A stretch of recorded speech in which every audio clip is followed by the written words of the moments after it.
Hello வணக்கம். MKS astro TV நேயர்களுக்கும் MKS astro டிவியை பார்த்து கொண்டு ஜோதிடம் சொல்லக்கூடிய நண்பர்களுக்கும் ஜோதிடம் கற்றுக்கொண்டிருக்கும் ஜோதிட சகோதர சகோதரிகளுக்கும் எம்கேஎஸ் அஸ்ட்ரோ டிவியிலிருந்து சுகநாடி ஆசிரியர் ஜோதிடர் ஏ விஜயன் அனைவருக்கும் என் வணக்கம். நான் நேற்று ஒரு சாதகம் ஒன்று பார்த்தேன். அந்த ஜாதகம் பார்த்துட்டு நானும் அசந்து போயிட்டேன். அந்த சொன்னோடனே அவங்களும் அசந்துட்டாங்க. அந்த ஜாதகம் தான் உங்களுக்கு இப்போ எம்கேஎஸ் அஸ்ட்ரோ டிவியில் போடுறோம். இந்த ஜாதகத்தை நோட் பண்ணிங்க, எழுதி வச்சுங்க. இந்த ஜாதகத்தோட விதிமுறை உங்களுக்கு எல்லாத்துக்குமே அற்புதமாக பயனுள்ளதாக இருக்கும். அப்போ நான் இந்த ஜாதகத்தை போர்டில் காமிச்சிருக்கிறோம். அது தெரியலனா கூட நீங்கள் நான் ஒரு தடவை சொல்கிறேன். அந்த ஜாதகத்தை நோட் பண்ணிங்க. இது ஒரு ஆண் ஜாதகம். 7/9/1990 9:40 PM சேலம். பிளேஸ் சேலம். பிறக்கிற காலத்தில் புதன் திசை 6 வருஷம் 2 மாதம் 20 நாள் உள்ளே எழுதிக்கணும். ராசி கட்டது உள்ளேயே. மேச லக்னம். லக்னத்துக்கு 2ல் செவ்வாய், 4ல் குரு கேது, 5ல் சூரியன் புதன் சுக்கிரன், 9ல் சனி பகவான், 10ல் ராகு, 12ல் சந்திரன். இது ராசி கட்டம். நவம்ச கட்டம் பார்த்தீங்கன்னா கன்னி லக்னம். அதுக்கு 2ல் கேது, சூரியன், புதன், குரு. விருச்சகத்தில் சனி பகவான், கும்பத்தில் சந்திர பகவான், மீனத்தில் செவ்வாய் பகவான், மேசத்தில் ராகு பகவான், மிதனத்தில் சுக்கிர பகவான். இது நவம்ச கட்டம். அப்போ புதன் போய் கேது, புதன் ஒரு 6, கேது ஒரு 7, 7 13, சுக்கிரன் 20, 33 முடிஞ்சு இப்போ சூரிய திசையில் செவ்வாய் பற்றி ஓடுது. வயசு 35 முடிஞ்சிருச்சு. இப்போ சூரிய திசையில் செவ்வாய் பற்றி ஓடுது. அந்த ஜாதகத்தை நம்ம ஆய்வு பண்ணி சொல்கிறோம். இப்போ ஒன்றும் இல்லை, பார்த்து ஜாதகம் சொல்லிட்டோம். இந்த ஜாதகம் நீ விரும்பி திருமணம் செய்தாயா அப்படின்னு கேட்டால் ஆமான்னாங்க. திருமணம் பண்ணி விரும்பி திருமணம் செய்து ஒரு குழந்தை, ஆண் குழந்தை பிறந்துச்சான்னு கேட்டேன். ஆமாண்ணாங்க. ஆண் குழந்தை பிறந்து குடும்பம், கணவன் மனைவி 2 பேரும் சந்தோஷமாக குடும்பம் நடத்துனீங்களா? ஆமாங்க, நடத்தலாம். ஆனால் சிறிய கசப்பு ஏற்பட்டு அந்த பொண்ணு கோவிச்சுக்கிட்டு அவங்க அப்பா வீட்டுக்கு போயிடுச்சேன்னு கேட்டேன். ஆமான்னாங்க. அது எப்போ வரும்? நாங்கள் வரவே வராது. அது வேற ஒரு கல்யாணம் பண்ணிக்கிச்சிங்க. அவங்க நம்மக்கிட்ட கொஞ்சம் மறைச்சி தான் சொல்லுவாங்க. கோச்சிட்டு போயிடுச்சு, ஊருக்கு போச்சுங்க, அது எப்போ வருங்கன்னு கேட்குறாங்க. நான் சொன்னேன் வராது, அது எப்போவுமே வராது, அது வேற ஒரு கல்யாணம் பண்ணிக்கிச்சுன்னேன். அப்புறமே தான் சொல்கிறாங்க ஆமாங்க, கோச்சிட்டு போயிட்டு நான் போயிட்டு இந்த ஜாதகம் நான் போய் அப்பப்போ ஒரு 6 மாதத்துக்கு ஒரு தடவை 3 மாதத்துக்கு ஒரு தடவை போய் பேச்சுவார்த்தை பண்ணுவோம். அப்போல்லாம் பொண்ணை காமிக்க மாட்டாங்க. அப்பா தான் மாமியார் மாமனார் பேசுவாங்க. ஒரு நாள் திடீர்னு அந்த பொண்ணை நான் பார்த்துட்டேன் வீட்டில். அந்த பொண்ணு மாசமாக இருக்குதுன்னா. அப்போ அந்த உள்ளூரில் ஒரு 4-5 பேர்த்த வச்சு நான் கேட்கும்போது ஆமாம், இந்த ஜாதகம் இவனை விட்டுட்டு இங்கே அந்த பொண்ணு இன்னொரு பையனை விரும்பி கல்யாணம் பண்ணிக்கிச்சு. இப்போ அந்த பொண்ணோட அந்த பொண்ணு மாசமாக இருக்குதுன்னு விட்டாங்க. எனக்கு ஜாதகம் பார்க்குறவங்களுக்கே நமக்கு இவ்வளோ அதிர்ச்சி ஆகுதுன்னா அந்த அனுபவிச்சான அந்த ஜாதகத்துக்கு எவ்வளோ அதிர்ச்சி ஆகும். அப்போ எவ்வளோ கிரகம் விதிமுறை எப்படி கிரகம் விளையாடுதுன்னு பாருங்கள்.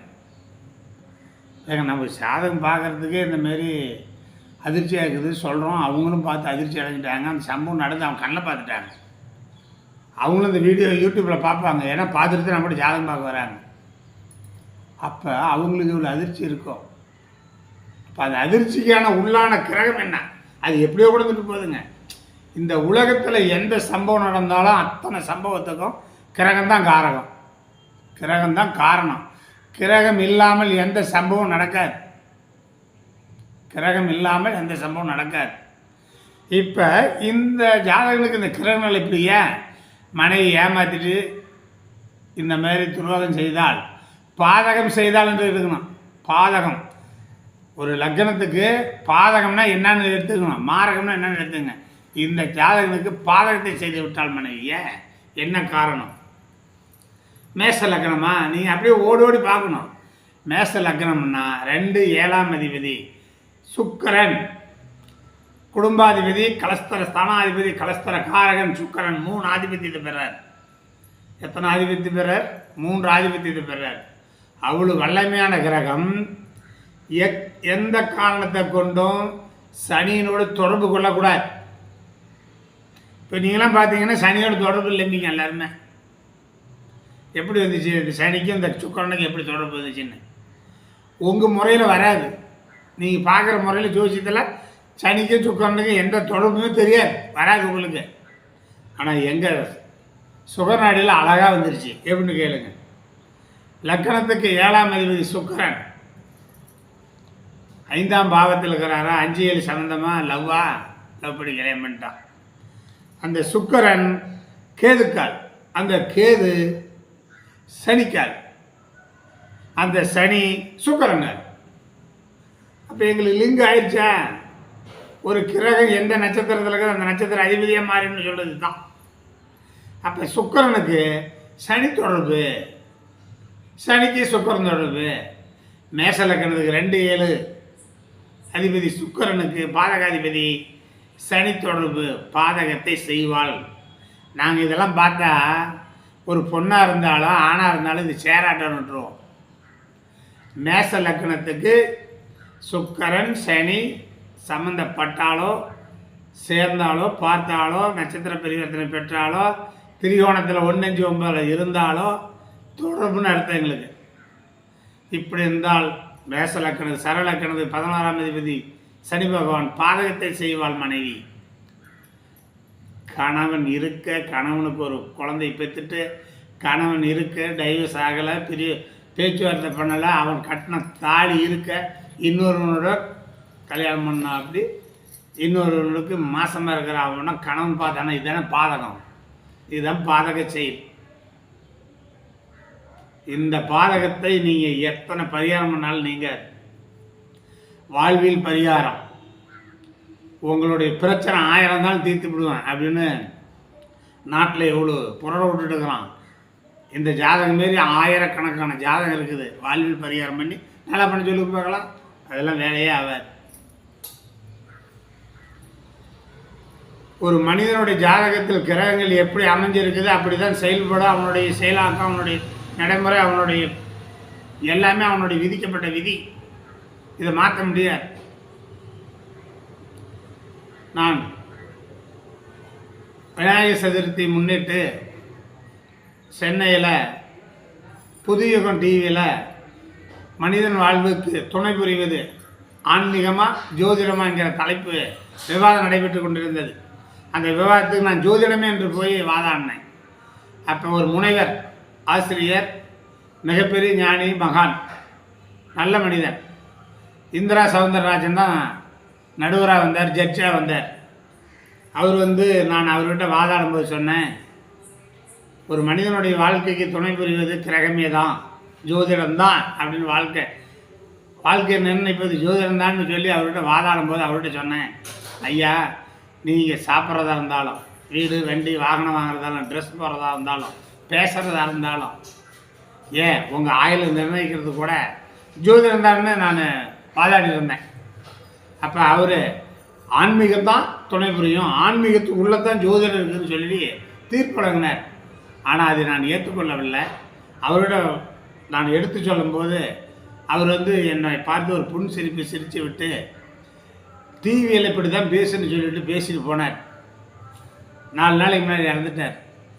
பாத்ரூமில் வலிக்க விழுந்து இறந்து போயிட்டார். அப்போ ஒரு மனிதனுடைய ஆயுளை நிர்ணயிக்கிறது கிரகம்தான். ஆன்மீகம் இங்கே வராது. ஆன்மீகிறது வேறு, கிரகம் என்பது வேறு. கிரகம்தான் ஒரு மனிதனை நிர்ணயிக்கும், கிரகம்தான் ஒரு மனிதனை வழி நடத்தும், கிரகம்தான் ஒரு மனிதனை உயர்த்தும், கிரகம்தான் ஒரு மனிதனை தாழ்த்தும். ஆன்மீகிறது வேறு. ஆன்மீகத்தையும் கிரகத்தையும் தொடர்பு இல்லை. ஆன்மீகத்தையும் கிரகத்தையும் கொண்டாந்து உள்ளே விடக்கூடாது. ஆன்மீகிறது என்னங்கிறது எனக்கு தெரியும். நான் தான் ஏற்கனவே சொல்லிக்கிறேன், இறைவன் இருப்பதை நான் அறிவேன், என்னை அவரை தான் அறிவேன். ஆன்மீகம் என்பது தர்மம் செய்வது, நீதியை பேசுறது, நியாயத்தை பேசுறது, அது மனிதனுடைய இயல்பு. அதை செஞ்சால் மனிதனுக்கு நன்மை பயலிக்கும், அவனுடைய குணமனம் மாறும். இது இயற்கை. ஆனால் இங்கே கொண்டாந்து கிரகத்தை கொண்டாந்து ஆன்மீகத்தை உள்ளே சேர்த்தக்கூடாது. அப்படி சேர்த்தா இப்படியெல்லாம் கெட்டு போயிடும். அப்போ இந்த நீங்கள் பார்த்தீங்கன்னா உங்களுக்கு வந்து கிரகம் தான் எல்லாத்தையும் இயக்கம். எந்த ஒரு ஜாதகத்திலையும் லக்கணத்துக்கு 2ஆம் அதிபதி ஒரு உச்சாதிபதி காலில் இருந்தால் அந்த குடும்பம் ஒரு திருமணம் பண்ணால் ஒரு 50-60 ஆண்டு கணவன் மனைவியாக கூடி சந்தோஷமாக வாழுவாங்க. எந்த லக்கணத்துக்கு நீங்கள் மேச லக்கணத்துலேருந்து 12 லக்கணத்தை எடுத்துக்க 2ஆம் அதிபதி ஒரு உச்சமெத்த காலிலேருந்து அந்த உச்சாதிபதி கேந்திர திரிகோணத்தில் ஆட்சி உச்ச நட்பு பெற்றிருந்தால் கல்யாணம் பண்ணி குடும்பம் நல்லா நடத்துவாங்க. குழந்தைகள் ஆண் பொண்ணு இப்படி அடுத்து பேரம்பிதர் கொள்ளு பேரம் வரைக்கும் அந்த தம்பதிகள் இருப்பாங்க. எந்த ஒரு லக்கணத்துக்கும் லக்கணத்துக்கு 2ஆம் அதிபதி பாதகாதிபதியுடன் தொடர்பு கொள்ளக்கூடாது, நீச கிரகத்துடன் தொடர்பு கொள்ளக்கூடாது, 6-8-12 கிரகத்தோடு தொடர்பு கொள்ளக்கூடாது. அப்படிலாம் இருந்தால் திருமணமாகி பல பிரச்சனை டைவர்ஸ் இந்த மாதிரி பிரச்சனை தான் ஏற்படும்.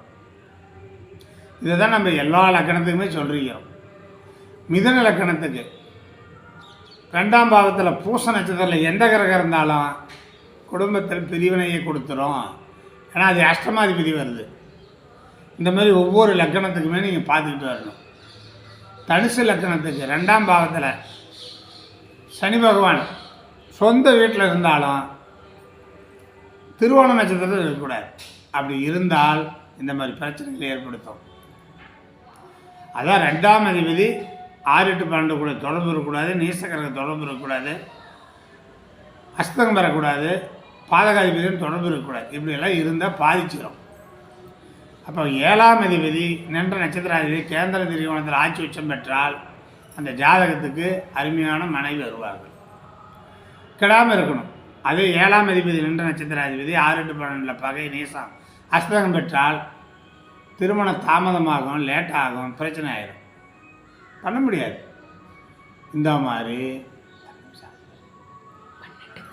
மாதிரி உங்களுக்கு வந்து ஒரு ஜாதகத்தை திருமணத்துக்கு எடுத்திங்கன்னா 7ஆம் பாவம் எடுக்கணும், 2ஆம் பாவம் எடுக்கணும், 11ஆம் பாவம் எடுக்கணும். இதெல்லாம் எடுத்து பார்த்தீங்கன்னா திருமணத்தை பற்றி நம்ம அழகாக எடுத்து சொல்லிடலாம். அடுத்து ஒரு ஜாதகனுக்கு வந்து அந்த ஜாதகம் வலிமையாக இருக்கிறானா, இன்னொன்று எப்பவுமே ஜாதகம் வலிமையாக இருக்கணும். லக்னம் என்ற நட்சத்திராதிபதி, ராசி என்ற நட்சத்திராதிபதி, லக்னாதிபதி என்ற நட்சத்திரம் பலம் பெற்றால ஆளுமத்திறன் வந்துடும், எல்லா பாவமும் அடக்கமாயிடும். லக்னம் வலுவிடக்கூடாது. இப்போ இந்த ஜாதத்தில் எடுத்துங்க, லக்னம் பூரா 2ஆம் பாவத்தில் இருக்குது, அது அமிஷத்தில் நேசாயிருது, லக்னம் புள்ளி நேசாயிருது. லக்னாதிபதி எடுத்துங்க செவ்வாய், அவர் போய் லக்னத்துக்கு 2ஆம் பாவத்தில் உட்காந்துக்கிறார். அந்த செவ்வாய் சூரியன்கால், அந்த சூரியன் யாரோட காலில் உட்காந்துக்கிறார்? சூரியன் போய் வந்து பார்த்தீங்கன்னா உங்களுக்கு அவர் சுக்கரங்காலில் உட்காந்துறார், அவர் பலன் இழந்துடுறார். அப்போ ராசின்னு பார்த்தீங்கன்னா அதுவும் பலன் இழந்துடும். அப்போ லக்னம் என்ற நட்சத்திராதிபதி, ராசி என்ற நட்சத்திராதிபதி, லக்னாதிபதி என்ற நட்சத்திராதிபதி பலன் இழந்தால் ஆளுமை திறமை பத்தாது, எடுப்பார் கைப்பிள்ளையாக போயிடும். எவனுக்கும் இவனுக்கு யாரும் கட்டுப்பட மாட்டாங்க. இது 3 பலம் பெற்று இருந்தால் மற்றவெல்லாம் கட்டுப்படுவாங்க. அப்போ இந்த மாதிரி நம்ம ஆராய்ச்சி பண்ணி பார்க்கணும். அப்போ ஆராய்ச்சி பண்ணிங்கன்னா தான் அற்புதமாக இருக்கும், சிறப்பாக இருக்கும்னு சொல்லி உங்களுக்கு இந்த ஜாதகம் ஒரு ஆய்வுக்கு ரொம்ப எடுத்துக்காட்டாக ரொம்ப உதவியாக இருக்குன்னு சொல்லி இந்த வீடியோ உங்களுக்கு பிடிச்சிருந்தால் லைக் பண்ணுங்கள், ஷேர் பண்ணுங்கள், சப்ஸ்கிரைப் பண்ணுங்கள். உங்களுக்கு பிடிக்கும், பார்த்தால் பிடிக்காது, பார்க்க பிடிக்கும். எம்கேஎஸ் அஸ்ட்ரோ டிவி ரொம்ப பார்க்க தான் பிடிக்கும். பாருங்கள், லைக் பண்ணுங்கள், ஷேர் பண்ணுங்கள், பெல் பட்டனை கொடுங்க, அற்புதமாக இருக்கும். வீடியோ நிறையா கமெண்ட்ஸில் நிறையா வாரத்தில் 2 வீடியோ போடுங்கிறாங்க. ஒரு வீடியோ பண்ணி அது கம்போசிங் போட்டு போடுறதுக்கு எங்களுக்கு 2 நாள் ஆகும். இப்படியெல்லாம் கொஞ்சம் இடைவெளி இருக்கிறதுனால வாரம் ஒரு வீடியோ போடுறோம் இனிமேல். அதனால் எம்கேஎஸ் அஸ்ட்ரோ டிவியை பார்த்து கொண்டு இருக்கும் நேயர்களுக்கு அனைவருக்கும் நன்றி கூறி விடைபெறுகிறேன். நன்றி, வணக்கம். மீண்டும் சந்திப்போம். நன்றி.